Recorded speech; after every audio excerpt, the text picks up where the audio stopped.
El Ministerio Conéctate a Jesús y el Centro de Tutorías y Clases Privadas TISU, la mejor alternativa ante los fracasos escolares, presentan desde Panamá, Puente del Mundo y Corazón del Universo, la serie Feliz para siempre, para hoy jueves, Perspectivas proféticas y bienestar integral. Primera parte. Tema 1. La Biblia al día, sumérjase diariamente en las Sagradas Escrituras. Esta miniserie ofrece un encuentro fresco y aplicado con la palabra de Dios, nutriendo su alma y fortaleciendo su fe día tras día. Libro texto, la Biblia. Segunda parte. Tema 6. Notas del Espíritu de Profecía EGW, sumérjase en las perlas de sabiduría extraídas directamente de los escritos de Elena G. de White. Obtenga una comprensión más profunda de la Biblia y su aplicación a nuestra vida actual. Notas del sitio de EGW. Tercera parte. Tema 11. Mi salud y la vida eterna. Explore la vital conexión entre la salud física, mental y espiritual. Descubra principios prácticos para un estilo de vida equilibrado que honre a Dios y promueva la vida eterna. Libro texto, consejos sobre el régimen alimenticio. Ahora, profe, vamos con la primera parte de este programa de hoy. El tema número 1. La Biblia al día.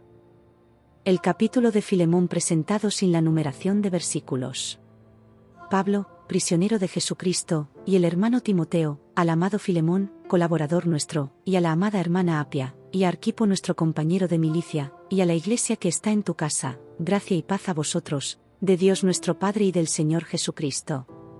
Doy gracias a mi Dios, haciendo siempre memoria de ti en mis oraciones, porque oigo del amor y de la fe que tienes hacia el Señor Jesús, y para con todos los santos, para que la participación de tu fe sea eficaz en el conocimiento de todo el bien que está en vosotros por Cristo Jesús. Pues tenemos gran gozo y consolación en tu amor, porque por ti, oh hermano, han sido confortados los corazones de los santos. Por lo cual, aunque tengo mucha libertad en Cristo para mandarte lo que conviene, más bien te ruego por amor, siendo como soy, Pablo ya anciano, y ahora, además, prisionero de Jesucristo, te ruego por mi hijo Onésimo, a quien engendré en mis prisiones, el cual en otro tiempo te fue inútil, pero ahora a ti y a mí nos es útil, el cual vuelvo a enviarte. Tú, pues, recíbele como a mí mismo. Yo quisiera retenerle conmigo, para que en lugar tuyo me sirviese en mis prisiones por el Evangelio, pero nada quise hacer sin tu consentimiento, para que tu favor no fuese como de necesidad, sino voluntario. Porque quizás para esto se apartó de ti por algún tiempo, para que le recibieses para siempre, no ya como esclavo, sino como más que esclavo, como hermano amado, mayormente para mí, pero cuanto más para ti, tanto en la carne como en el Señor. Así que, si me tienes por compañero, recíbele como a mí mismo. Y si en algo te dañó o te debe, ponlo a mi cuenta. Yo Pablo lo escribo de mi mano, yo lo pagaré, por no decirte que aún tú mismo te me debes también. Sí, hermano, tenga yo algún provecho de ti en el Señor, conforta mi corazón en el Señor. Te he escrito confiando en tu obediencia, sabiendo que harás aún más de lo que te digo. Prepárame también alojamiento, porque espero que por vuestras oraciones os seré concedido. Te saludan Epafras, mi compañero de prisiones por Cristo Jesús, Marcos, Aristarco, Demas y Lucas, mis colaboradores. La gracia de nuestro Señor Jesucristo sea con vuestro espíritu. Amén. El libro de Filemón es una de las cartas del Nuevo Testamento escritas por el apóstol Pablo. Es breve y se centra en la relación entre Filemón, un cristiano que tenía esclavos, y Onésimo, un esclavo que había huido y se había convertido al cristianismo bajo la instrucción de Pablo. Aquí te dejo un resumen de los principales puntos. 1. Salutación y agradecimiento. Versículos 1 a 7. Pablo se presenta como prisionero de Jesucristo y envía saludos a Filemón, su colaborador, y a otros miembros de la Iglesia. Expresa su gratitud por la fe y el amor de Filemón hacia Jesús y hacia los santos. 2. Intercesión por Onésimo. Versículos 8 a 21. Pablo hace una súplica a Filemón para que reciba nuevamente a Onésimo, quien había sido inútil para él antes, pero ahora es útil tanto para Pablo como para Filemón. Pablo le pide a Filemón que lo reciba no como esclavo, sino como un hermano en Cristo. Pablo se ofrece a cubrir cualquier deuda que Onésimo tenga con Filemón. 3. Conclusión y saludos. Versículos 22 a 25. Pablo expresa su esperanza de ser liberado y que pronto podrá visitar a Filemón. Termina la carta enviando saludos de otros colaboradores y deseando la gracia del Señor. Filemón 1, un mediador eficaz. ¿Alguna vez has sido mediador? ¿Cuáles son las características de un mediador eficaz? ¿Qué se supone que deben lograr? ¿Alguna vez hemos necesitado un mediador eficaz? Con tantos conflictos a nuestro alrededor, es triste que no haya muchos mediadores más eficaces. Últimamente, hemos visto a países mediar entre países, hemos visto a partidos políticos que adoptan un enfoque diferente al de aquellos que están en conflicto entre sí. Incluso hemos visto a miembros de una familia mediar para traer la paz entre aquellos que están en conflicto.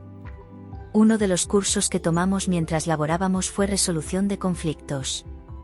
Hay ocasiones en que las partes en conflicto necesitan que un tercero medie entre ellas para resolver el problema. Esto es lo que hace el apóstol Pablo cuando escribe una carta personal a Filemón. ¿Quién era Filemón? ¿Cuál era el conflicto? ¿Cómo se involucró Pablo? Compartimos algunos antecedentes históricos de esta carta con la esperanza de que podamos aprender del estilo de mediación de Pablo. Antecedentes históricos de la epístola del apóstol Pablo a Filemón, comentario bíblico adventista. ¿Desde dónde escribió Pablo la carta? ¿Quién era el mensajero? La epístola a Filemón es una carta personal que el apóstol Pablo escribió mientras estaba encarcelado en Roma a un cristiano llamado Filemón que vivía en Colosas. Fue enviado, al mismo tiempo que la epístola a los colosenses, por el compañero y colaborador de confianza de Pablo, Tíquico, ver Colosenses 4, versículos 7 al 9. ¿Cuál fue el motivo por el cual Pablo escribió la carta a Filemón? Pablo escribió la carta para servir de mediador entre Onésimo, un esclavo, y el cristiano Filemón de Colosas. Onésimo, cuyo nombre significa útil, insatisfecho con su condición de esclavo, había huido, llevándose consigo parte del dinero o de las posesiones de su amo. Con el tiempo llegó a Roma, como hicieron muchos esclavos, con la esperanza de perderse entre la inmensa multitud de esa ciudad. Mientras estaba allí, Onésimo conoció a Pablo y se convirtió en creyente de Cristo Jesús. Ahora que Onésimo se había convertido al cristianismo, su conciencia y su voluntad lo prepararon para seguir el camino del deber y redimir sus fechorías pasadas, volviendo una vez más a su antiguo amo. ¿Cuál hubiera sido la pena para Onésimo como esclavo fugitivo? El castigo por huir era a menudo la muerte, a veces por crucifixión o arrojándolo a las voraces lampreas en un estanque de peces. ¿Cuál fue el resultado de los esfuerzos de mediación de Pablo? Onésimo no esperó a ver qué respuesta daría su amo a la carta de Pablo. Más bien, partió con Tíquico, el mensajero de Pablo. Nadie sabe cuál fue su recepción, pero sería difícil imaginar que Filemón, como seguidor de Cristo, no se doblegara ante una súplica de intercesión tan tierna. La digna moderación de la carta refleja la confianza del apóstol en que Filemón recibiría a Onésimo como un hermano amado, versículo 16. Podemos suponer que la confianza de Pablo fue recompensada. ¿Qué lecciones podemos aprender de la epístola de Pablo a Filemón? Lección número 1. Empiece siempre con elogios. Haga que todos se sientan cómodos. Ya sea en persona o por escrito, como mediadores, siempre debemos comenzar nuestra conciliación con palabras de elogio para ambas partes. Elógielos por sus esfuerzos en tratar de resolver el conflicto. Incluso podríamos ser específicos como lo fue Pablo en los versículos 4 al 7. Doy gracias a mi Dios siempre que me acuerdo de ti en mis oraciones, porque me he enterado del amor y de la fe que tienes hacia el Señor Jesús, y para con todos los santos, y pido que la participación de tu fe sea eficaz en el conocimiento de todo el bien que está en ustedes por Cristo Jesús. Hermano, tenemos gran gozo y consolación en tu amor, porque por ti han sido reconfortados los corazones de los santos. Lección número 2. Sea prudente. Utilice palabras conciliadoras. Filemón 1, versículos 8 al 10, muestra cómo el apóstol Pablo usa el tacto o la prudencia para abordar la situación. Por eso, y aunque tengo mucha libertad en Cristo para mandarte lo que conviene, más bien te ruego por amor. Yo, Pablo, que ya soy anciano, y además prisionero de Jesucristo, te ruego por mi hijo Onésimo, que es el fruto de mis prisiones. Lección número 3. Siempre sea respetuoso. Ofrezca alternativas positivas para resolver el conflicto. El apóstol Pablo es muy respetuoso con Filemón. El enfoque de Pablo es resolver el conflicto y no empeorar las cosas. Por lo tanto, sus palabras reflejan sus esfuerzos conciliadores en el asunto. Leemos esto en el versículo 14, no he querido hacer nada sin tu consentimiento, para que tu favor no te resulte una imposición, sino que sea un acto voluntario. En los versículos 17 al 19, Pablo ofrece alternativas para resolver otros posibles conflictos que podrían surgir si Filemón acepta a Onésimo.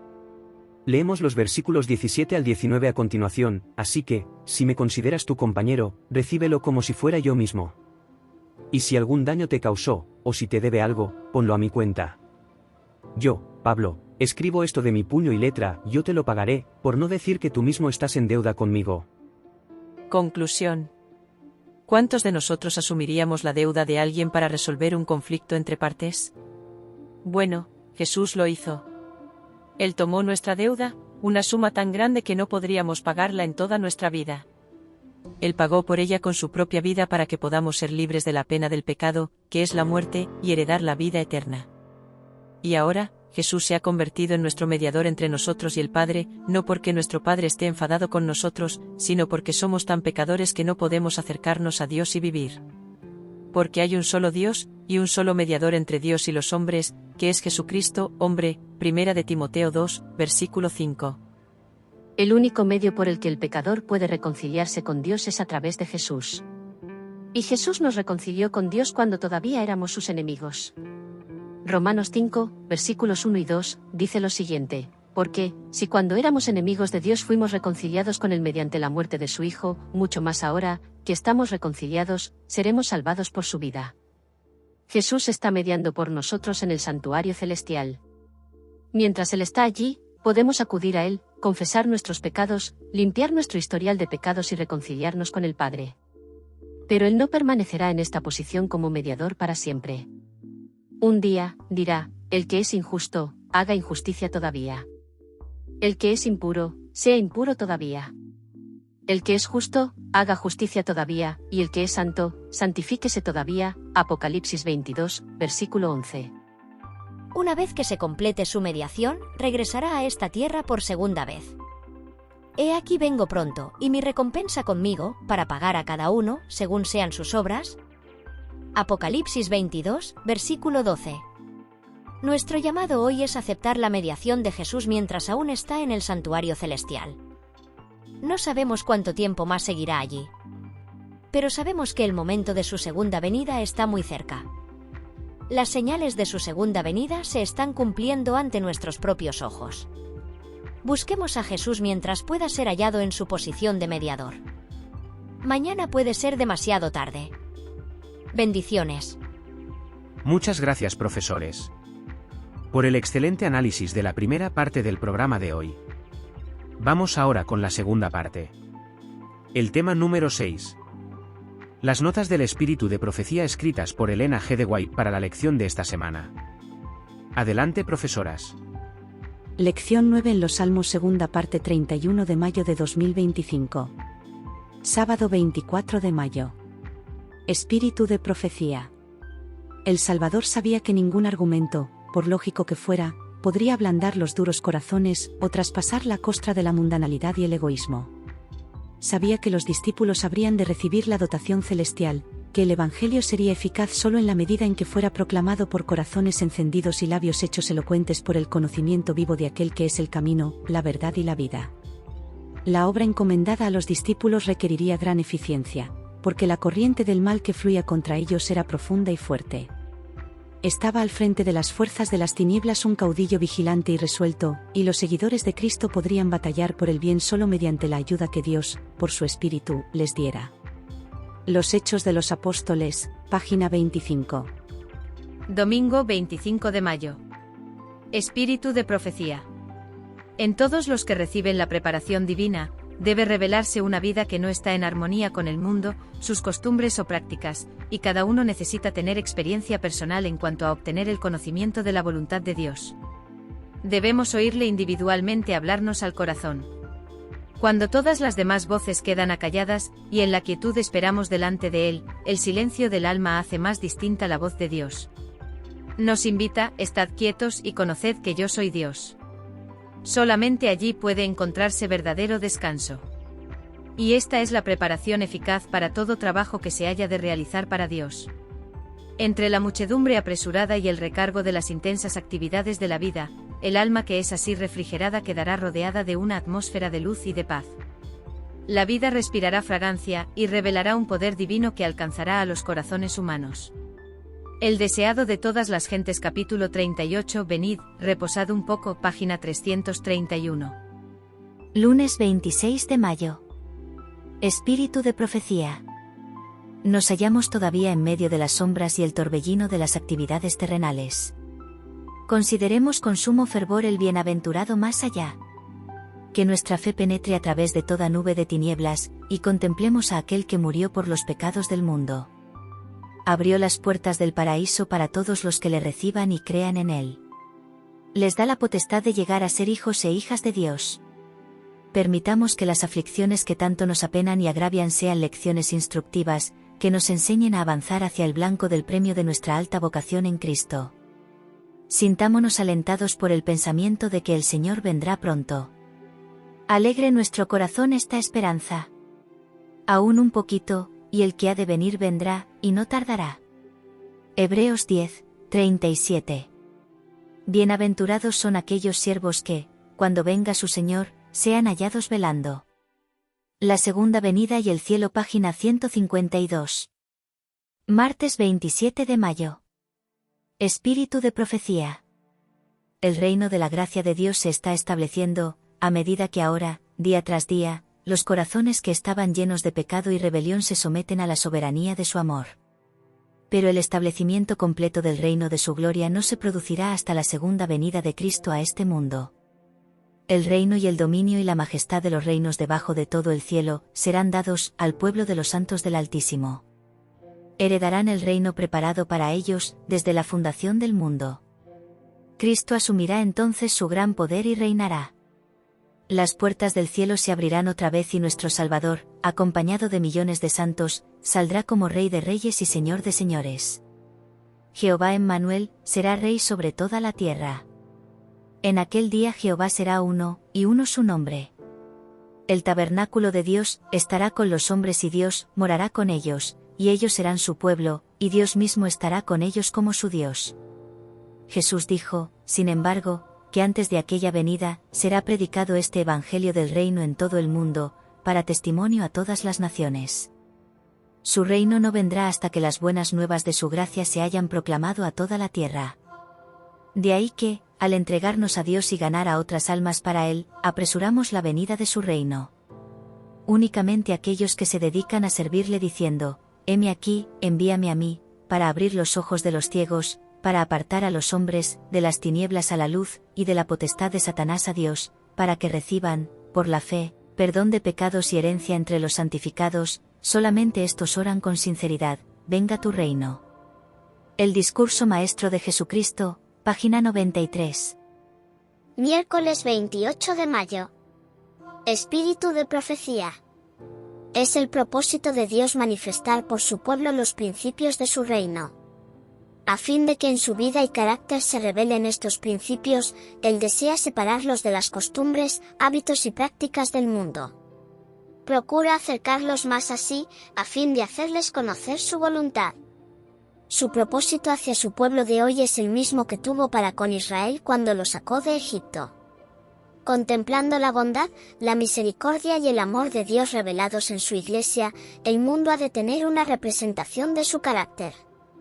Cuando la ley de Dios quede así ejemplificada en la vida, el mundo mismo reconocerá la superioridad de los que aman, temen y sirven a Dios, con respecto a cualquier otro pueblo del mundo.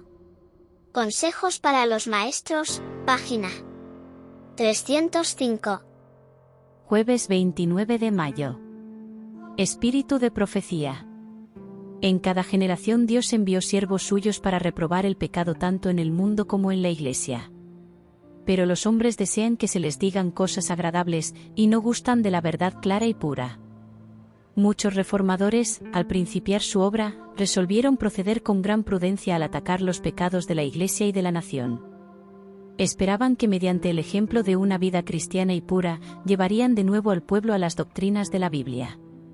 pero el Espíritu de Dios vino sobre ellos como había venido sobre Elías, impeliéndole a censurar los pecados de un rey malvado y de un pueblo apóstata. No pudieron dejar de proclamar las declaraciones terminantes de la Biblia que habían titubeado en presentar. Se vieron forzados a declarar diligentemente la verdad y señalar los peligros que amenazaban a las almas. Sin temer las consecuencias, pronunciaban las palabras que el Señor les ponía en la boca, y el pueblo se veía constreñido a oír la amonestación. El conflicto de los siglos, página 591. Muchas gracias, profesoras, por el excelente análisis de la segunda parte del programa de hoy. Vamos ahora con la tercera parte. El tema número 11. Mi salud y la vida eterna, texto base, consejos sobre el régimen alimenticio, escrito por Elena G. de White para la lección de esta semana. Adelante, profesoras. Tema número 11. Mi salud y la vida eterna.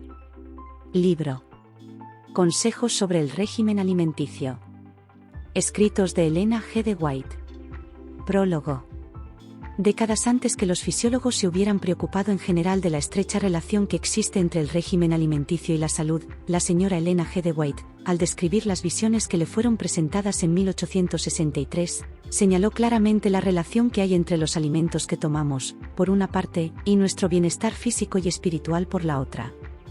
En sus discursos y escritos producidos en los años subsiguientes, el régimen alimenticio fue un tema en el cual se espació a menudo. Estos consejos, tal como fueron preservados en folletos y libros, en forma de artículos en los periódicos de la denominación y en testimonios personales, han ejercido una poderosa influencia modeladora sobre los hábitos dietéticos de los adventistas del séptimo día, y han dejado una impronta definida sobre el público en general.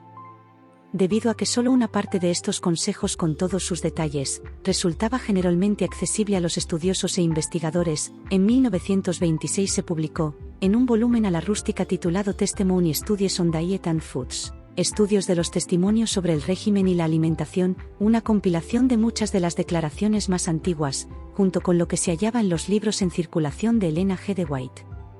Estos consejos del espíritu de profecía sobre la alimentación y el régimen saludable fueron compilados primeramente como libro de texto para los estudiantes de dietética y medicina de la Universidad de Loma Linda, California. La edición inicial se agotó pronto, debido a que el volumen fue adquirido no solo por estos estudiantes, sino también por una gran cantidad de miembros laicos de la Iglesia Adventista. El amplio interés que se despertó en las enseñanzas de la Iglesia, indujo a tomar las medidas necesarias para la publicación, en el año 1938, de una nueva edición ampliada destinada a una distribución general. El manuscrito del nuevo libro, que en inglés se titula Counsels on Diet and Foods, y que en español hemos denominado Consejos sobre el régimen alimenticio, fue compilado bajo la dirección de la Junta de Fideicomisarios de la Corporación Editorial Elena G. de White, y esta tarea se realizó en sus oficinas, en las cuales resultan asequibles todos los escritos de Elena G. de White, tanto los publicados como los inéditos. Tan entusiasta ha sido la respuesta del público inglés a este volumen, que se efectuaron 4 ediciones sucesivas en 8 breves años. Posteriormente han aparecido otras más. Ahora con este libro se la hace accesible en español a nuestros obreros y hermanos laicos en este tamaño de la Biblioteca del Hogar Cristiano. Se ha hecho un esfuerzo para incluir en este volumen la colección completa de instrucciones emanadas de la pluma de la señora de White sobre el tema del régimen y la alimentación. En tanto que las limitaciones impuestas por el espacio y el deseo de evitar la repetición de los mismos consejos nos han decidido a no incluir cada declaración escrita sobre las fases más generales del asunto, se ha realizado, no obstante, una presentación completa y abarcante. Cada sección de esta compilación es un tratado completo sobre el tema de que trata. A menudo en un solo párrafo se tratan juntas muchas fases de la instrucción sobre temas de salud. Por eso, al dar el contexto, se incurre en una cierta cantidad de repeticiones directas y en repeticiones aproximadas del pensamiento. Pero con el empleo del sistema de referencias cruzadas, es decir, la remisión del lector de una parte del libro a otra, se reducen a un mínimo las repeticiones directas. Cada pasaje de los que integran este libro, ora sea que provenga de fuentes publicadas de los escritos de Elena G. de White, incluyendo los primeros libros, folletos y artículos aparecidos en periódicos, ora sea que haya sido tomado del archivo de los manuscritos de Elena G. de White, menciona la fuente de la cual ha sido seleccionada la declaración, junto con la fecha en que fue escrita o en que fue publicada por primera vez. Las declaraciones que componen este volumen fueron escritas, en muchos casos, en una época en que prevalecía una ignorancia general en materia dietética, y cuando la reforma era impopular. Ha resultado halagador presenciar, a través de los progresos realizados en los estudios científicos, la plena verificación de los grandes principios expuestos y a menudo aún de puntos pequeños de instrucción que a través de los años ha recibido la Iglesia Adventista como verdad revelada por Dios. La instrucción total, como conjunto amplio, consistente, bien equilibrado, debe ser estudiada con mente abierta. Así se evitará la aceptación de puntos de vista extremos o radicales basados en un solo pasaje, aislado de su contexto o de declaraciones acompañantes sobre el mismo tema. Que los consejos de este tomo contribuyan a un conocimiento más abarcante y a un respeto más profundo del gran mensaje relativo a la salud que nos ha sido confiado, es nuestro sincero deseo. Fideicomisarios de la Corporación. Editorial Elena G. de White. Resumen del prólogo de consejos sobre el régimen alimenticio. El prólogo de consejos sobre el régimen alimenticio presenta el libro como una compilación esencial de los escritos de Elena G. de White sobre la relación entre la alimentación y la salud física y espiritual. Destaca que White ya señalaba esta conexión en sus visiones de 1863, décadas antes de que la fisiología moderna la reconociera ampliamente. La obra es el resultado de una cuidadosa compilación de sus numerosos consejos dispersos en folletos, libros, artículos de periódicos y testimonios personales. Estos consejos han tenido una influencia significativa tanto en los hábitos dietéticos de los adventistas del séptimo día como en el público general. Se explica que la primera compilación de estos escritos, en 1926, se agotó rápidamente, lo que llevó a la publicación de una nueva edición ampliada en 1938 bajo el título Counsels on Diet and Foods en inglés y ahora accesible en español como Consejos sobre el régimen alimenticio. Esta edición fue preparada por la Junta de Fideicomisarios de la Corporación Editorial Elena G. de White, quienes tuvieron acceso a todos sus escritos, publicados e inéditos. El prólogo enfatiza que este volumen busca ser una colección completa y abarcante de las instrucciones de White. Sobre la alimentación. Advierte que debido a la naturaleza de los escritos, a menudo tratando múltiples fases de instrucción en un solo párrafo, puede haber algunas repeticiones, las cuales se han minimizado con un sistema de referencias cruzadas. Finalmente, el prólogo subraya que muchas de estas declaraciones fueron escritas en una época de gran ignorancia dietética y cuando la reforma de la salud era impopular. Sin embargo, los avances científicos modernos han verificado plenamente los grandes principios expuestos, e incluso muchos de los puntos específicos. Se exhorta al lector a estudiar estos consejos con una mente abierta, evitando interpretaciones extremas o radicales basadas en pasajes aislados, y buscando comprender la instrucción como un todo amplio, consistente y bien equilibrado. El deseo es que el libro contribuya a un conocimiento más profundo del mensaje de salud que se ha confiado.